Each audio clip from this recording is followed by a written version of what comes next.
Mga kaibigan, kung kayo ay nagbabalak pa lamang na mag-umpisa sa pag-aalaga ng tilapia, ang maipapayo ko po ay magsimula po muna sa semi-intensive farming system.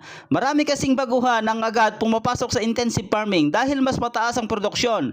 Ngunit tandaan po natin na mas mataas din ang puhunan, mas marami ang kailangan bantayan at mas malaki rin ang panganib kapag nagkamali.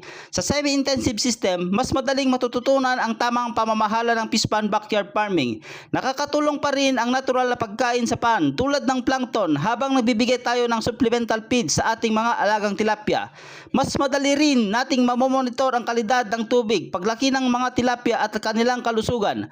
Habang tumatagal, nagkakaroon tayo ng mahalagang karanasan na magagamit natin kung sakaling gusto na nating palakihin ang ating operasyon sa hinaharap. Kaya para po sa mga nagsisimula pa lamang, huwag po magmadali. Magsimula po sa semi-intensive. Matuto sa bawat cycle na pagpapalaki at unti-unting palaguin ang inyong kaalaman at kabuhayan.